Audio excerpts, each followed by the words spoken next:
Quelle que soit la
Nous avons vu particulièrement les similarités et les parallèles. Ensuite, nous avons un deuxième point dans l'attente actuellement donc de ce dictateur totalitaire qui va arriver. Nous avons vu ensuite une troisième partie, la croix cassée, la croix gammée. Donc d'où cela vient-il? Et aujourd'hui donc nous amorçons donc une autre quatrième point, la religion du Troisième Reich. La religion du Troisième Reich et son nouveau Messie. À l'époque, en Allemagne, Hitler s'est présenté comme étant un sauveur, comme étant un Messie. Et il a déclaré, donc nous l'avons vu, qu'il allait instaurer une nouvelle religion. Et particulièrement, donc, nous avons vu que cette nouvelle religion, avec une nouvelle croix, évidemment, allait débuter. Et c'est ce qui est arrivé particulièrement. Et aujourd'hui, nous allons voir que ces hommes-là, ces dictateurs, ne peuvent pas travailler dans le plan diabolique, évidemment inspiré par Satan, sans qu'il y ait parmi la population une transformation de la conscience.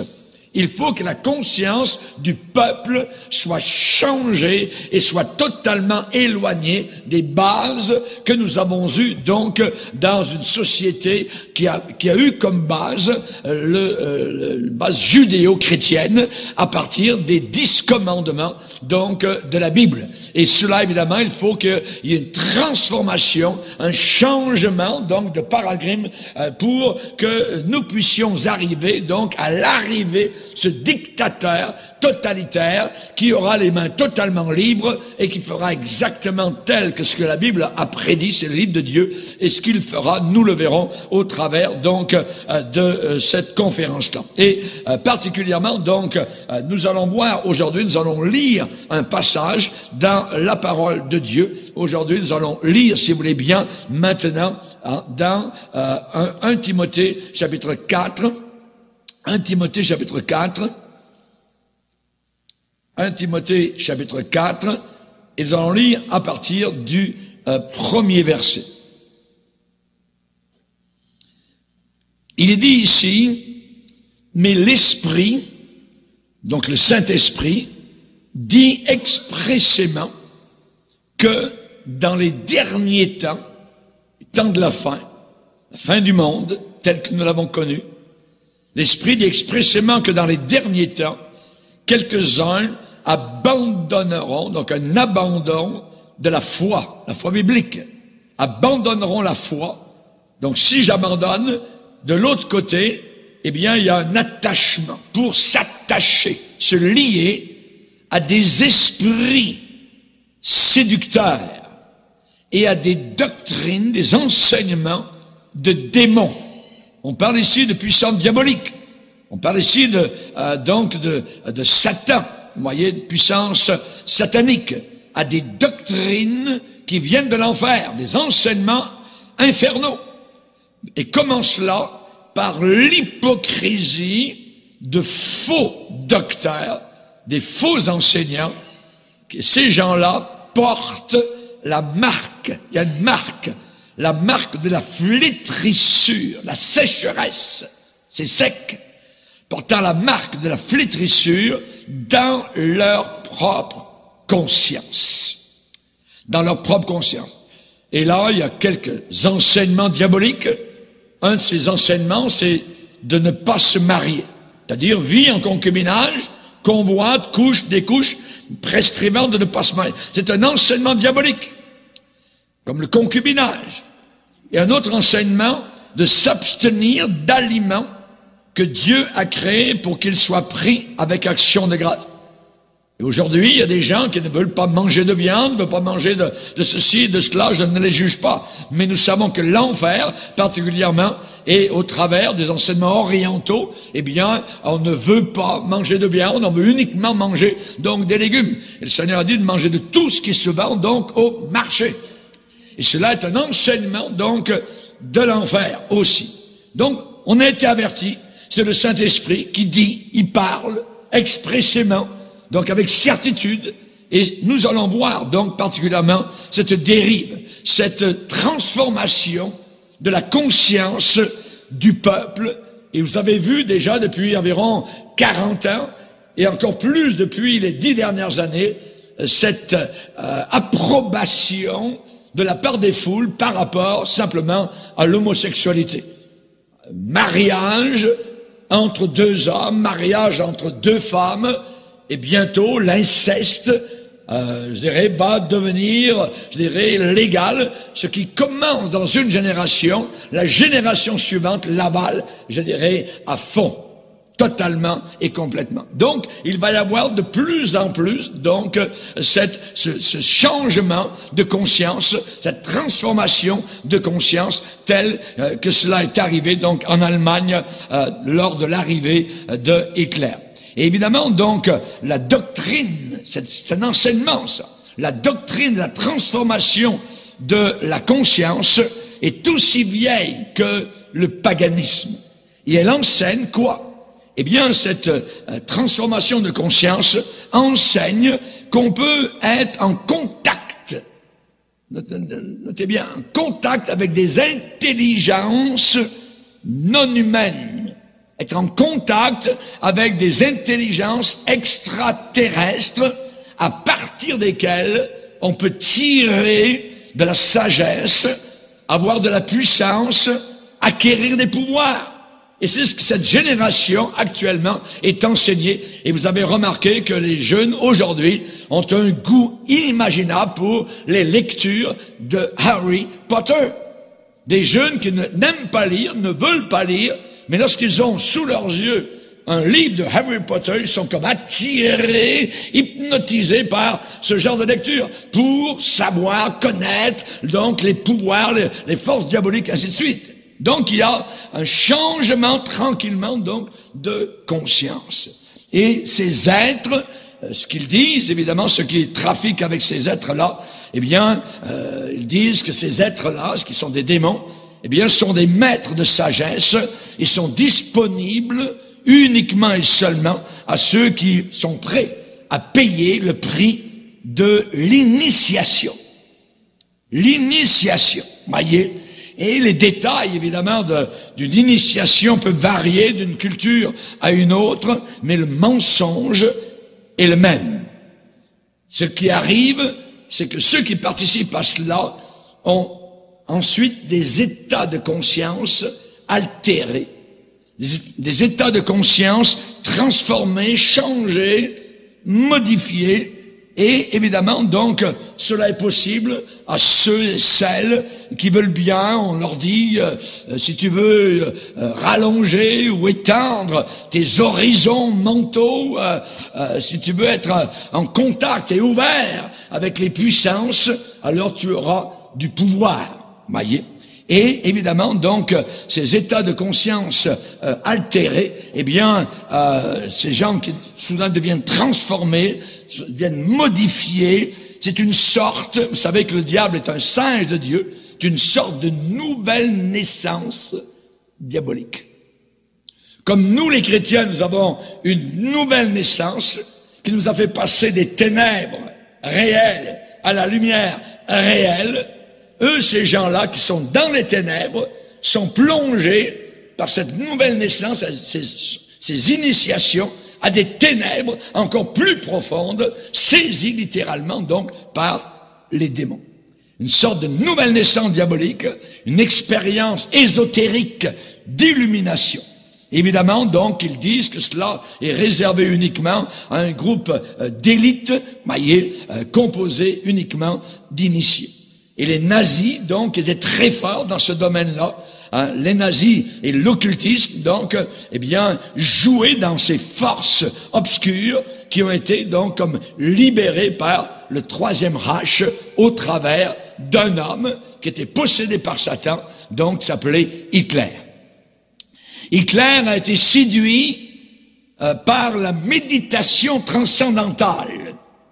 Il connaissait cela très bien, la MT. Voyez, mais donc, lui a préféré une route plus rapide des drogues.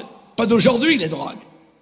Hitler connaissait les drogues pour se connecter avec les puissances spirituelles. Tous ceux qui ont joué dans les drogues se sont connectés ou se connectent avec Satan, littéralement. Les drogues sont un médium, un moyen pour entrer en communication avec les démons. Hitler s'est lié d'amitié un jour avec un vendeur de livres qui s'appelait Ernest Pretsche, et qui l'a introduit au monde des drogues, au monde psychédélique des drogues. Et Hitler a eu des visions de clairvoyance, comme un drogué aujourd'hui. Il a eu une élévation, disent-ils, des perceptions spirituelles. Et de cette façon, Hitler est devenu rempli de pouvoir pour accomplir son destin. Et même ceux qui le connaissaient depuis le début étaient très très conscients des pouvoirs occultes que Hitler possédait. Un de ses amis, qui s'appelait Auguste Kubizek, K-U-B-I-Z-E-E-K, a déclaré, je cite ce qu'il dit, « C'était comme si un autre être parlait au travers de son cœur. Ce n'était pas comme ça arrive quand un speaker est emporté, enthousiasmé, entraîné, enlevé par son discours, par ses propres paroles. Et lui, cet ami d'Hitler disait, je ressentais que lui-même écoutait avec étonnement et émotion ce qui sortait avec éclat de sa propre bouche. Et évidemment, donc, quand vous êtes rendu à un point semblable, eh bien, on sait que les démons commencent à travailler, à agir. Et nous, les chrétiens, l'Église de Dieu a besoin de se réveiller parce que les démons travaillent. Les démons sont autour de nous. Ils ont agi aujourd'hui. Ils ont agi, ils vont agir cette nuit. Ils vont agir demain. Voyez. Et Paul l'apôtre dit, nous n'avons pas à lutter contre les hommes, contre la chair et le sang, mais contre les forces diaboliques ennemies, donc ces esprits méchants. Donc on a besoin évidemment de savoir cela. Et Hitler, un jour, s'est joint donc au groupe qui a été connu plus tard sous le nom du Parti nazi. Il s'est joint, ça existait déjà, et il s'est joint donc au Parti nazi. Et il a été initié donc aux profondeurs de la transformation occulte, au travers de rituels occultes, au travers d'alliances diaboliques, au travers de pactes sataniques. Et il a été changé, donc, en un homme d'un tel pouvoir que les sceptiques, eh bien, devenaient des fanatiques juste en écoutant ses discours. Quand Hitler finissait ses discours, ses harangues, eh bien, souvent, il s'évanouissait. Il s'évanouissait de fatigue exactement comme un médium qui est en contact avec un monde des régions inférieures, des régions infernales. Comme une médium, voyez. Et il avait besoin de se reposer et il avait besoin de revenir à ses sens. Hitler croyait, n'oubliez pas, dans la doctrine orientale de la réincarnation. Il croyait en cela et il avait cette conviction qui l'a très bien servi pour essayer d'exterminer donc les Juifs. N'oublions pas évidemment donc ce qu'il a fait. Les nazis donc étaient un groupe occulte, je dirais, au plus profond donc de leur pensée. Et évidemment donc la réincarnation qui vient de l'Orient était déjà arrivé et Hitler croyait à cela. Et quand vous voyez aujourd'hui notre population qui croit, je dirais, une grande majorité de personnes croient à ce mensonge donc qui nous vient des Indes. Il suffit de voir comment on vit aux Indes, voyez, avec leur religion et leurs milliers de dieux et de déesses, voyez. Eh bien maintenant, actuellement, l'Occident est imbu, je dirais, de ces philosophies, ces doctrines diaboliques. L'Esprit nous a avertis expressément que dans les derniers jours, beaucoup donc abandonneraient la foi biblique et s'attacheraient donc à des esprits séducteurs. Et nous sommes arrivés donc à cela aujourd'hui. Et particulièrement donc aujourd'hui, même nos enfants, hein, ils ont des cours de relaxation à l'école, ils ont les spirit guides, tu vois pas, ferme tes yeux, regarde, là il y a une montagne, etc. On les emmène, on les met en contact avec ces forces diaboliques directement à partir donc de la petite école. Et cela évidemment donc ça se passe régulièrement. Et on sait évidemment que Hitler croyait à cela, donc et il croyait même que lui était une réincarnation. Que lui-même était une réincarnation de qui, de quoi? De plusieurs rois antiques. Et donc, incluant qu'il était Tibère de Rome. Et vous savez, les Césars de Rome se saluaient comme ça. Salut César. Et Hitler a pris la même chose. Parce qu'il croyait qu'il était une sorte de César réincarné. Et c'est la raison pour laquelle, donc, Hitler était habité par un ou des esprits, donc, diaboliques. Et particulièrement, donc, les gens saluaient César, avaient César, et donc, il a repris la chose, et les gens en Allemagne disaient « Hitler ». Vous voyez, donc, salut Hitler. Donc, c'était une copie conforme, copie-collée, donc, des Césars de Rome. Et évidemment, c'est vrai que Hitler était habité par un ou par des esprits diaboliques et possiblement par Satan en personne. Mais cependant, nous devons faire face à une question.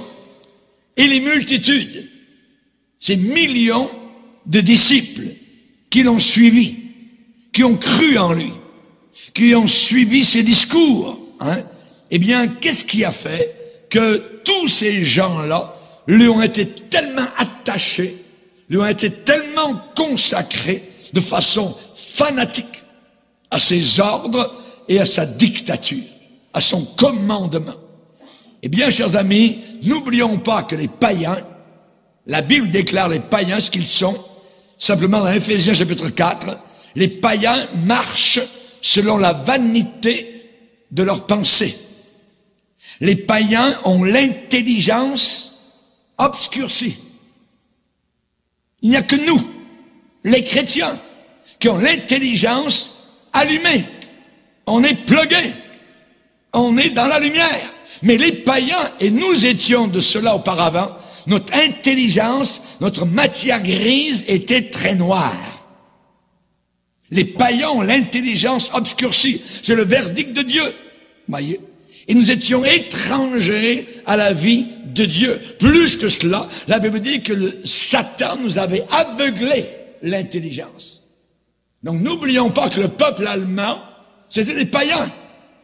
Et ça a été facile, évidemment, avoir un homme, un dirigeant rempli de démons, rempli de puissance, d'attraction vers le mal, pour que ces gens-là le saluent comme un Dieu, et nous allons le voir, donc, et le suivent jusqu'à, donc, les camps de la mort, jusqu'à croire que les Juifs étaient une sous-race et qu'il fallait les éliminer totalement de la planète Terre. C'était diabolique.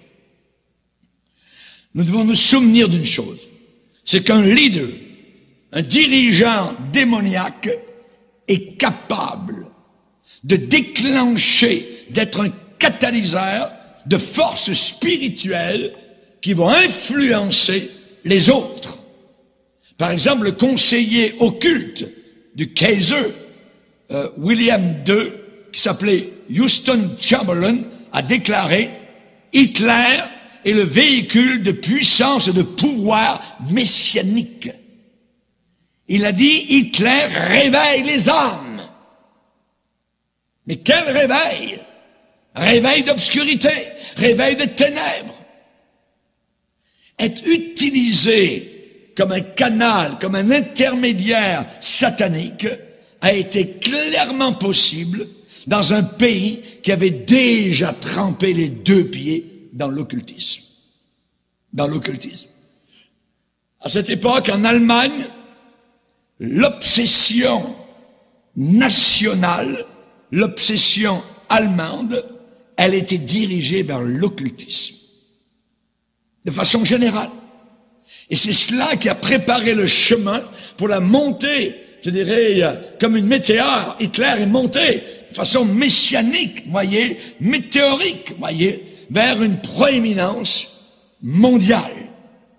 Le masseur de un des hommes d'Hitler, s'appelait Himmler, un des masseurs, qui massait Himmler parce qu'il avait très mal, voyez, et qui venait chez lui, eh bien, son masseur a déclaré, je cite, « Tout notre pays est enveloppé dans le mysticisme d'un mouvement politique. Dans aucun autre pays, il y a tant de miracles accomplis, tant d'évocations d'esprit, tant de maladies guéries par magnétisme, et dans aucun autre pays, il y a tant d'horoscopes qui sont lus qu'en Allemagne. » Il y avait de la télépathie, il y avait des séances occultes, il y avait du spiritisme, il y avait des expériences spirites de toutes sortes qui camouflaient et qui empêchaient de voir ce que Hitler était en train de manigancer. Exactement comme maintenant, le mouvement du nouvel âge. Le mouvement du nouvel âge est un mouvement diabolique, satanique, et ce mouvement du nouvel âge est en train actuellement de préparer le monde entier à accepter les miracles à venir de l'Antéchrist. L'Antéchrist fera des miracles. La Bible ajoute mensongers.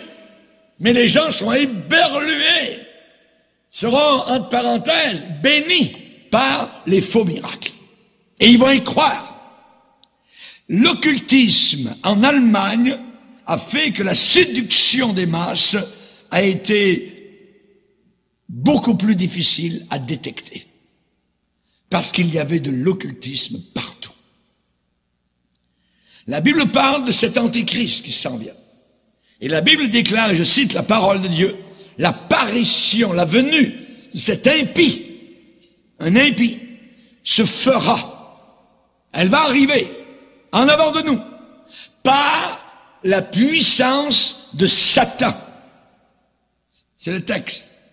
Avec toutes sortes de miracles, de signes, de prodiges mensongers, et avec tous les wagons qui suivent la locomotive, et avec toutes les séductions de l'iniquité pour ceux qui périssent parce qu'ils n'ont pas reçu l'amour de la vérité pour être sauvés. Voilà le texte. C'est le texte. Donc l'apparition de cet impie va arriver, et actuellement nous sommes dans la préparation. Nous sommes dans le débrouillassage, on enlève, je dirais, on prépare le chemin, voyez, et le mouvement du nouvel âge est comme un précurseur pour celui qui s'en vient, et les gens vont l'accepter, et il va prouver donc sa supposée véracité, qui est une fausseté, par des miracles mensongers. Par exemple, un de ceux qui entouraient Hitler, qui s'appelait Rudolf Hess, l'un des principaux collaborateurs de Hitler, il a passé ses derniers jours en prison à Berlin, après le procès de Nuremberg. Il a été en prison de 1946 jusqu'à sa mort par suicide en 1987. Et même si sa femme ne l'a pas vu pendant toutes ces années, son épouse, Rudolf Hess, a déclaré qu'ils n'avaient jamais été séparés. Elle a dit, ce qui nous a gardés ensemble, c'est la télépathie, l'astrologie et ses lettres. Elle a dit, mon mari et moi-même, nous sommes en contact constant par télépathie. Mon mari et moi-même, nous nous envoyons et nous recevons des messages de cette manière-là. Occultisme. Himmler, Rosenberg, Goebbels étaient des occultistes consacrés, versés dans les sciences occultes.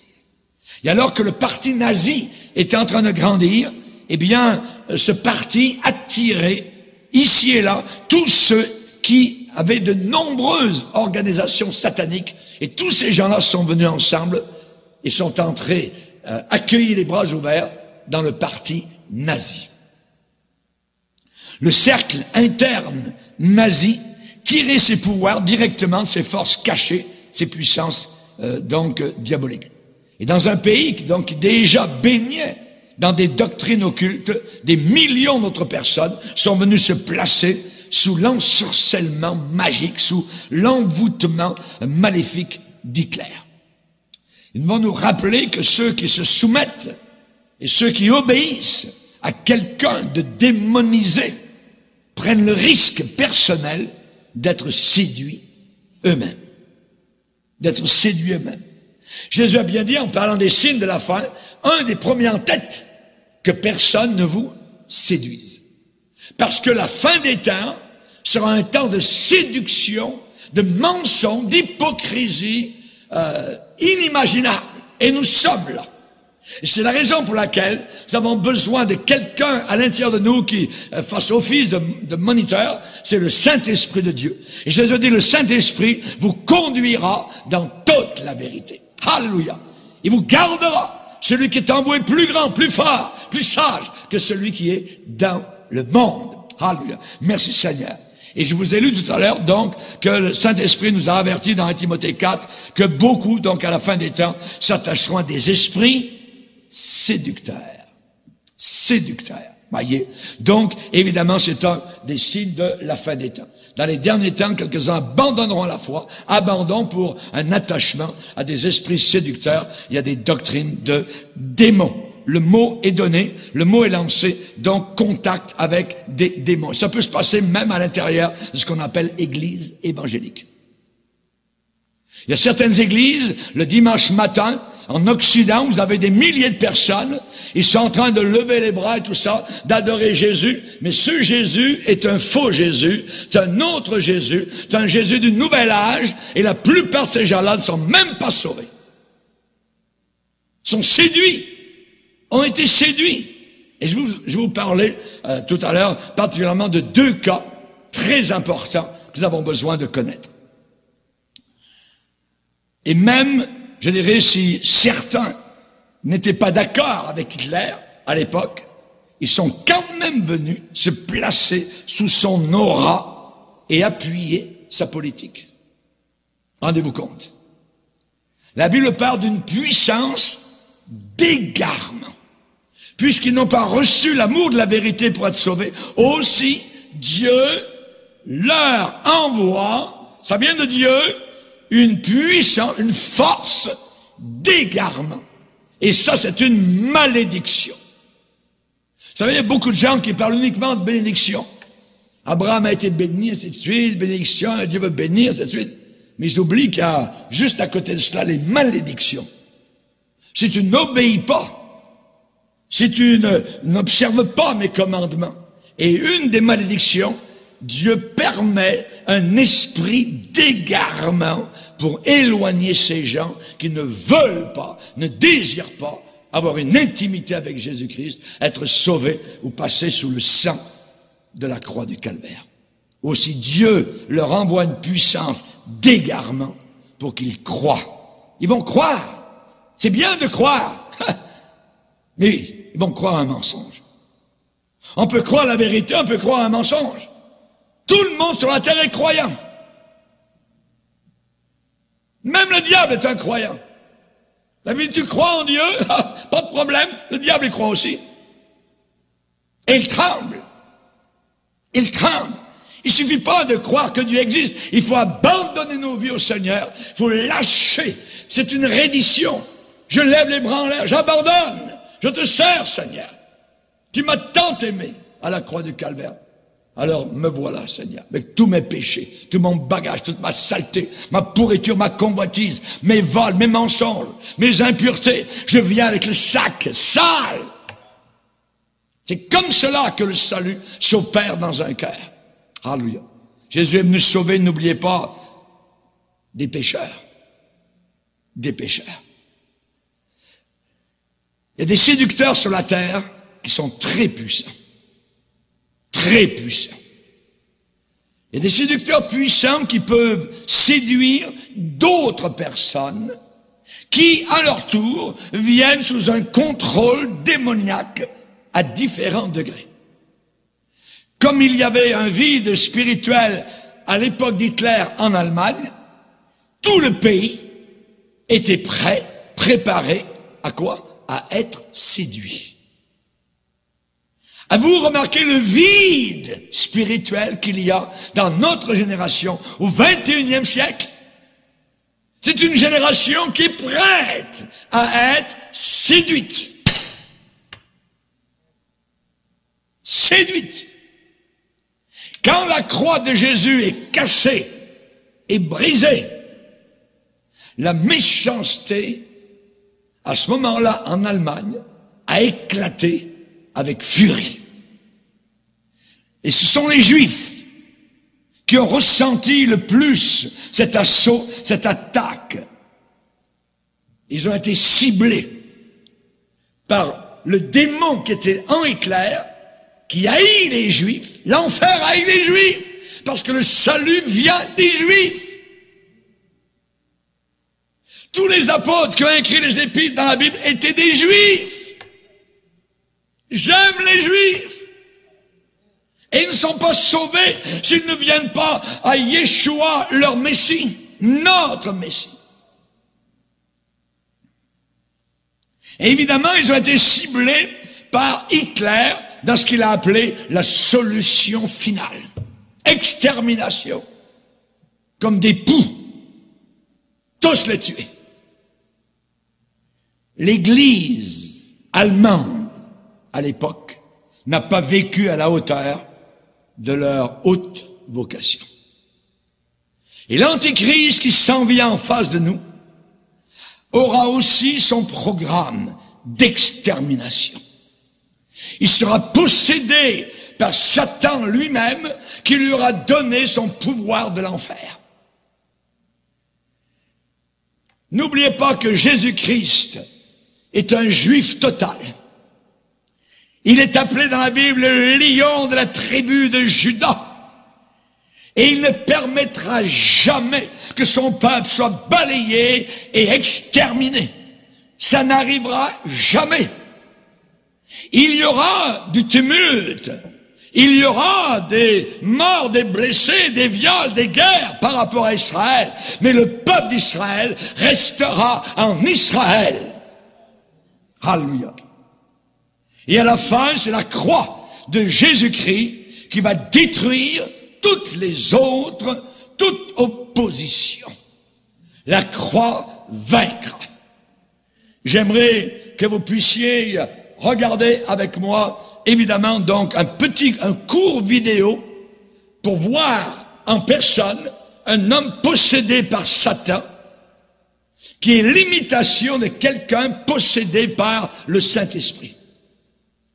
La manière, la vocifération, les cris, les harangues de Hitler étaient poussés par un homme démonisé de la tête aux pieds. Regardez avec moi.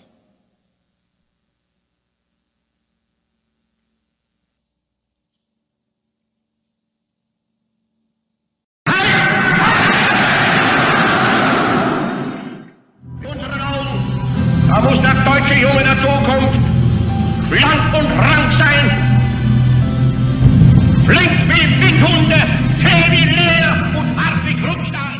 Wir wollen, dass dieses Volk einst gehorsam ist und ihr müsst euch in den Gehorsam üben.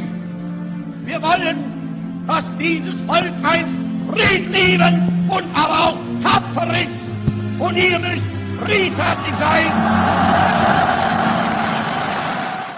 Wir haben keine Feindschaft gegen Sie, empfinden keinen Hass gegen Sie.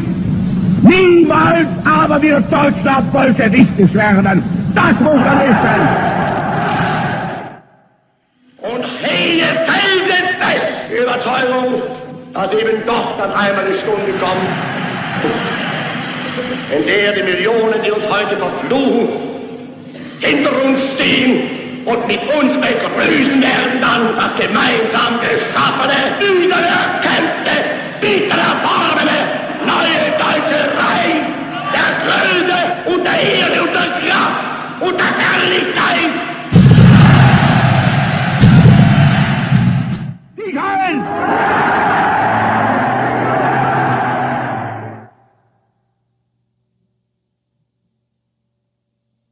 Donc évidemment, on voit à peu près comment l'envoûtement des foules était inimaginable par ses discours, par ses paroles. Il parlait de paix, mais il partait en guerre. Voyez, et ainsi de suite. Évidemment, Hitler a dû payer le prix. Il a payé le prix pour son pouvoir. Et personne ne peut être en alliance avec Satan sans payer un prix. Et Satan promet le monde entier et il vous donne du vent. Jésus a fait face à cet être diabolique qui lui a dit, si tu te prosternes devant moi, je te donnerai le monde entier, regarde, avec toute sa richesse. T'es un menteur. Et nous avons Hitler qui a promis au peuple allemand qu'il régnerait sur le monde entier avec la race aryenne. Les yeux bleus, les cheveux blonds, cette race supérieure. Et aujourd'hui, quand vous voyez l'élimination à la fin de la vie, ces suicides acceptés par la médecine, parce que ça dérange, parce que ces vieillards-là, on n'en veut plus, ces gens-là souffrent, ainsi de suite. Mais c'était exactement la même philosophie qui existait du temps d'Hitler.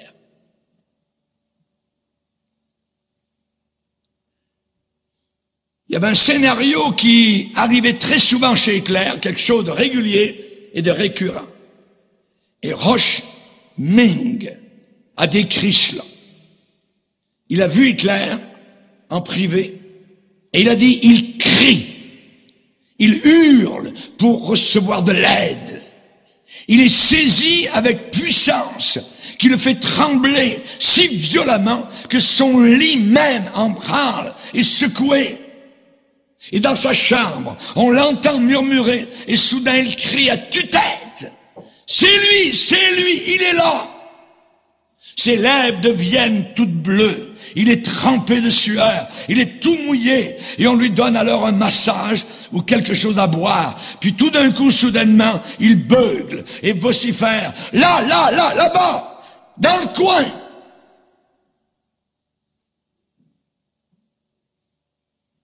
Nous prêchons Christ crucifié. La prédication de la vraie croix est une puissance pour nous qui sommes sauvés. Alléluia. L'Antichrist qui s'en vient, c'est l'enfant de cœur qu'on vient de voir, Hitler. Mais il s'en vient, je dirais, non plus l'ombre de l'Antichrist, mais le véritable, appelé dans la Bible la bête. Et chers amis, ça va être quelque chose d'inimaginable qui s'en vient sur notre monde, parce que la Bible le déclare. Et alors que tout le monde pense fêter, joyeuse et brillante vie, et ainsi de suite, actuellement sont en train de se préparer des bombes atomiques, des ogives nucléaires. Des milliards de personnes vont disparaître en quelques instants de la planète Terre. La Bible est remplie de prédications sur une attaque atomique.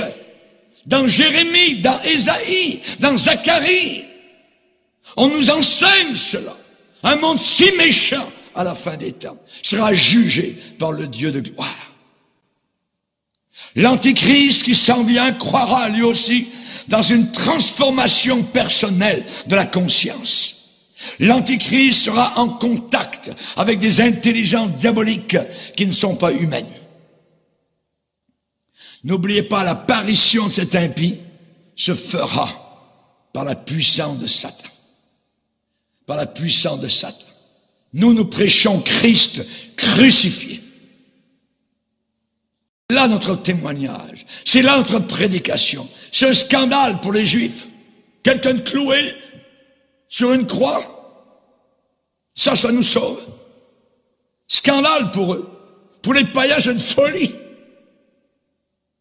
Quelqu'un cloué sur une croix au milieu de son sang, un jeune prophète de 33 ans, c'est lui le sauveur du monde, c'est lui Dieu. Folie pour les païens. Mais, alléluia, puissance de Dieu et sagesse de Dieu pour ceux qui sont appelés tant juifs que grecs. Alléluia. Merci Seigneur. As-tu été appelé? As-tu été appelé? Alléluia. Il t'appelle. Gloire au Seigneur. La Bible est très claire. L'apparition de cet impie, l'Antichrist, alléluia, elle se fera par la puissance de Satan. Par la puissance de Satan.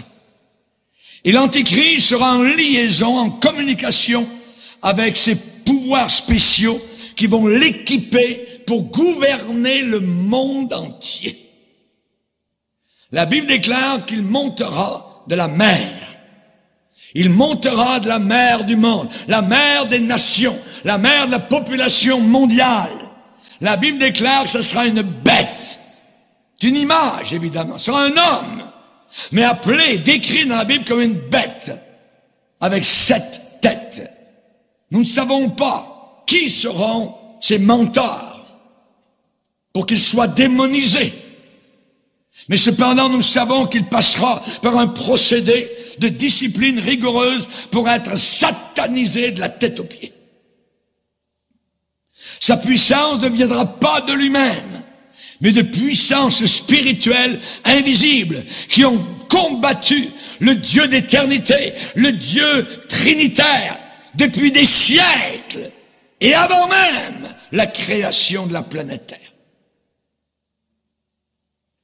Daniel, le prophète de l'Ancien Testament, qui correspond à Jean dans l'Apocalypse, dans le Nouveau Testament, a parlé de l'Antéchrist. Et il a dit particulièrement, sa puissance s'accroîtra. Ça veut dire, il va augmenter. Il va monter de la mer du monde, la mer des nations. Sa puissance s'accroîtra, mais non par sa propre force. Il fera d'incroyables ravages. Il réussira dans ses entreprises. Il détruira les puissants et le peuple des saints. Destructeur. Une bête. Sa puissance s'accroîtra. Ça veut dire sa puissance sera très forte. Il fera d'incroyables ravages. Il réussira. Il détruira les puissants. Ça veut dire qu'il détruira des hommes puissants. L'Antéchrist ne sera pas capable de faire tout ce qu'il fera sans la puissance et les pouvoirs qui lui seront donnés. Ce sont des pouvoirs qui lui seront communiqués, conférés, accordés par qui? Par Satan. Et dans l'Apocalypse 13, on nous dit, la bête, c'est Jean qui dit, la bête que je vis était semblable, regardez les images, un léopard, la rapidité. Nous vivons dans un monde rapide aujourd'hui, très rapide.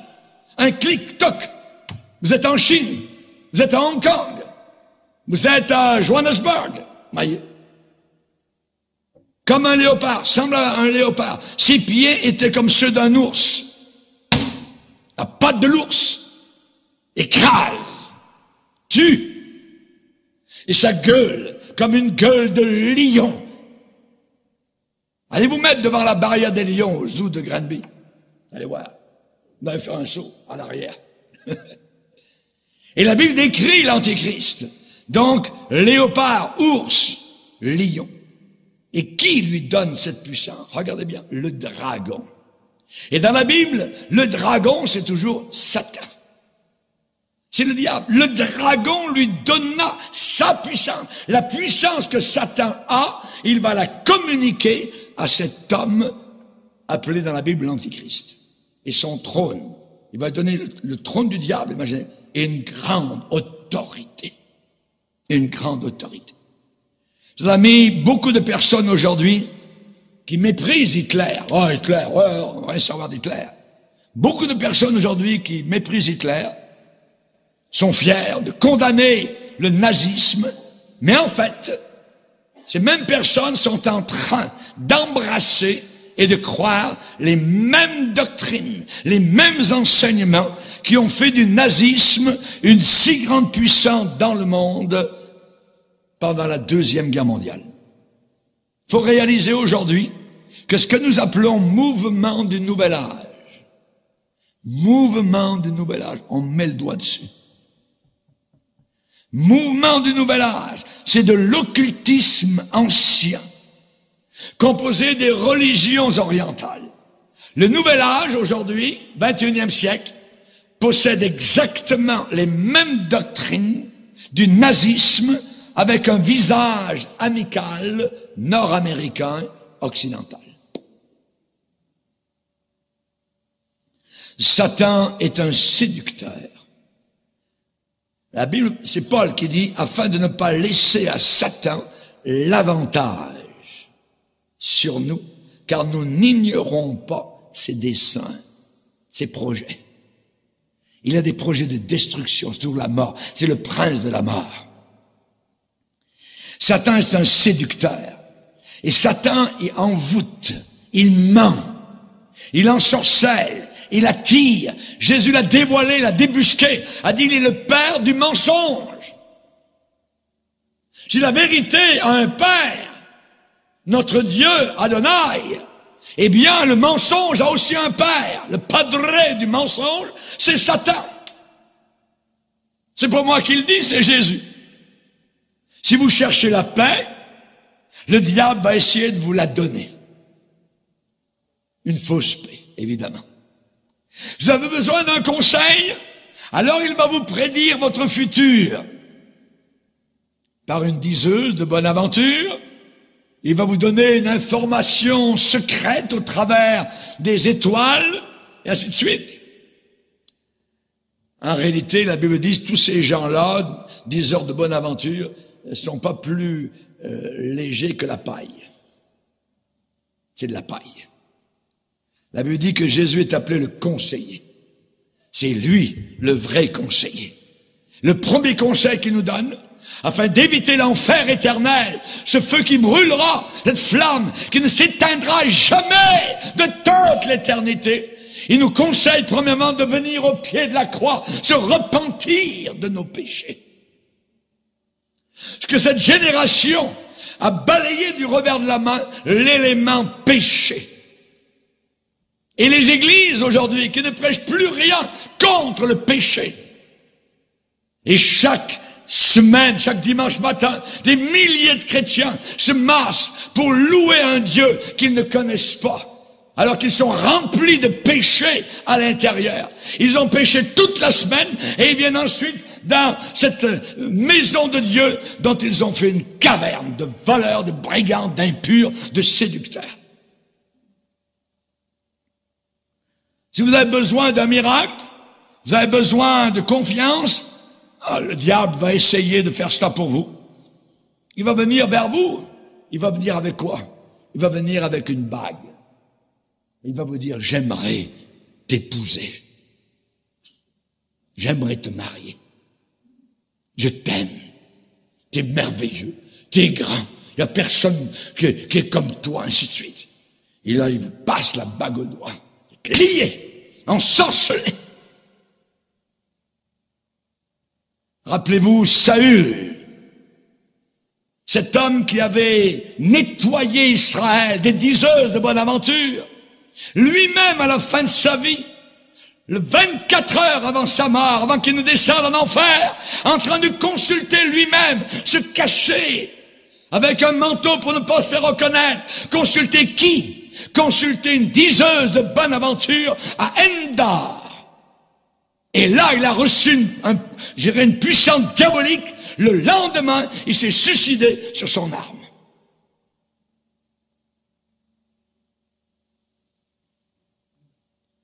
Pour Hitler, il avait besoin de pouvoir pour régner. Il voulait absolument la puissance. Et Satan lui a passé la bague au doigt. La lui accordé. Vous savez que la Bible condamne formellement tout contact avec le monde des esprits. Pour une seule et bonne raison, c'est que les démons singent Dieu, les démons imitent Dieu, se déguisent en anges de lumière. Ils cherchent à séduire, ils cherchent à induire en erreur autant de personnes qu'ils peuvent pour les éloigner de l'Église, les éloigner de Dieu, les détourner du Seigneur. Dans cette conférence, nous avons parmi nous un jeune couple. Ils nous écoutent depuis 1 an et demi en Belgique sur Internet. Ils sont venus uniquement au Canada pour venir aux réunions d'église ici, à l'église du Sentier. Savez-vous que avant de venir ici, ils ont eu des combats inimaginables. Juste avant de venir, ils n'avaient même plus envie de venir. Ils avaient envie d'annuler leur billet. Mais ils sont venus pareil. Ils sont parmi nous. Ils ont mis le pied sur le sol du Canada. Et avant de venir à la première réunion où ils sont venus mercredi passé, une angoisse est venue dans le cœur du frère. Et il avait toutes les batailles du monde à conduire la voiture pour venir jusqu'à la réunion. Comment ça se fait? Satan travaille. Satan est une église qui lève le drapeau bien haut de l'évangile et de la vérité. On a affaire aux puissances ennemies, diaboliques. Et nous les saluons parmi nous ce soir. Alléluia. Gloire à Dieu. Chers amis, lisez avec moi un passage dans Deutéronome chapitre 18.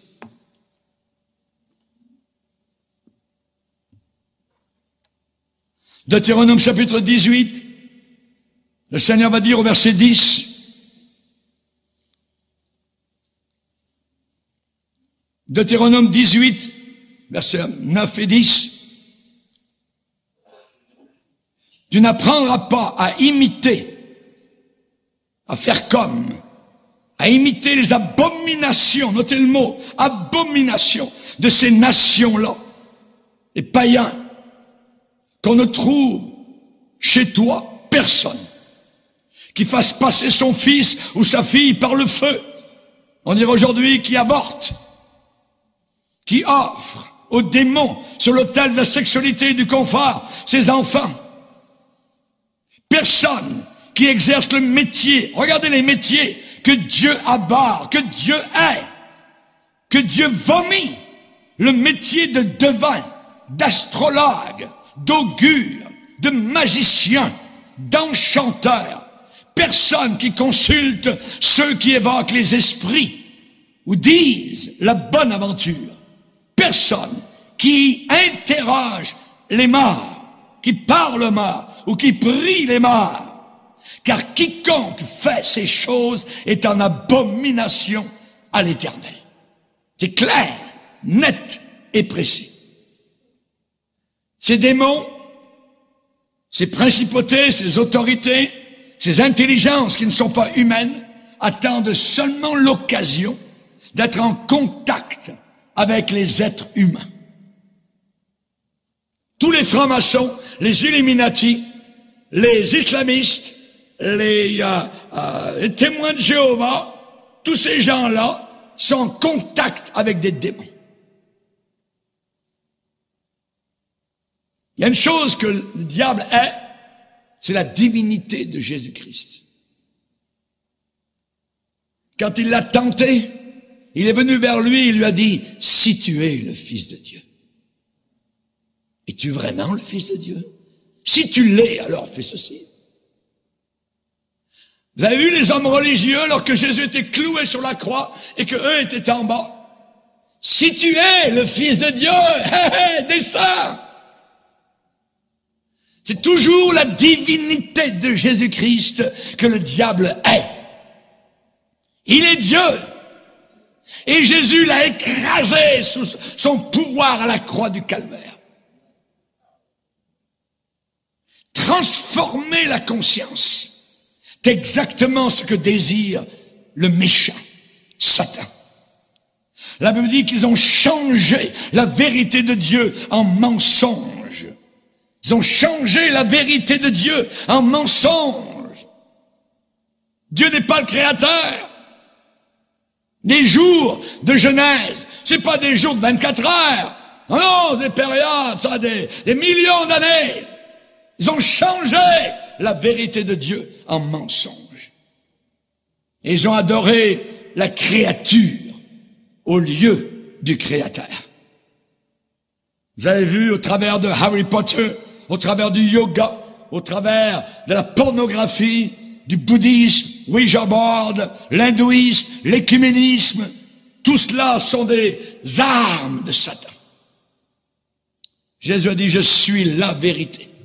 Ou bien il était un fou, ou bien il a dit vrai. Jésus a dit vrai. Il a dit la vérité. Paul a dit, le Dieu que mes pères ont servi et que je sers avec une conscience pure.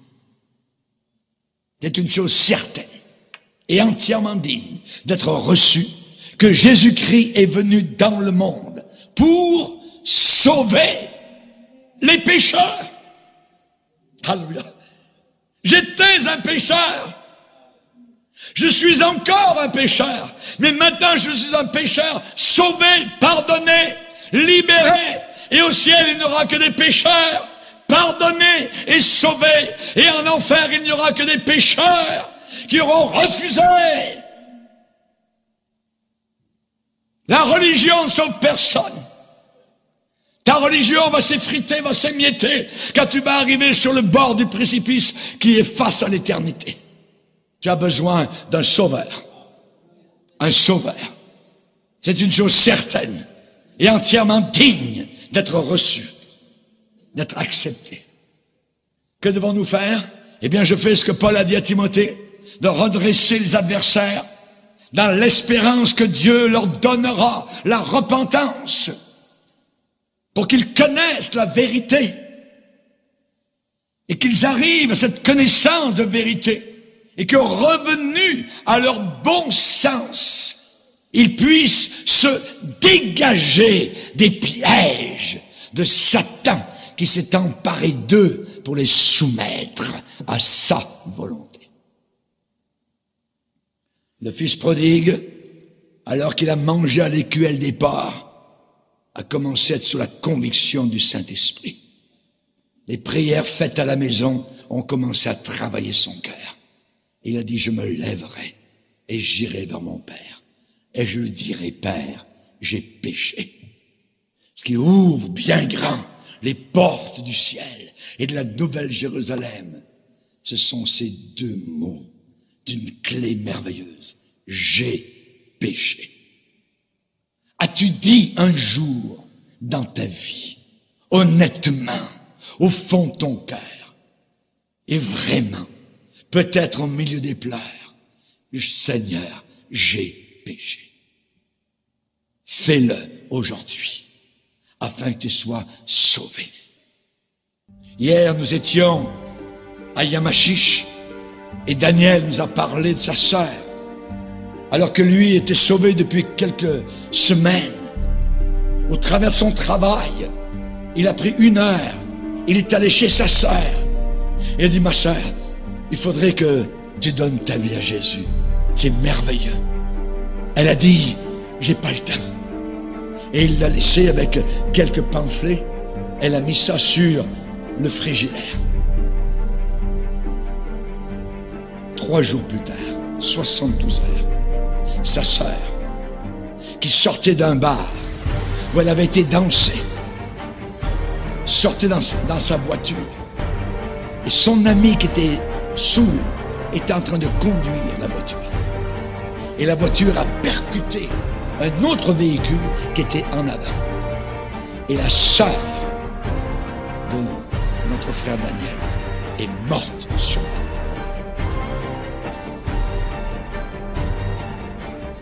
Il lui avait parlé du Seigneur 3 jours avant. Elle ne savait pas. Elle était dans la trentaine.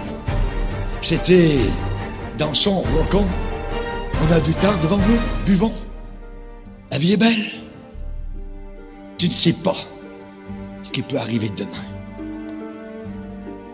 Daniel est retourné dans l'appartement de sa sœur.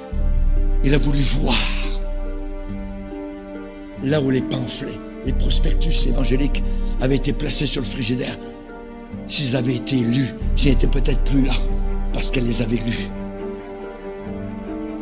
Il a mis la main et ils étaient tous là. Elle les avait laissés. Elle avait dit, j'ai pas le temps pour Jésus. Seigneur, nous sommes devant toi.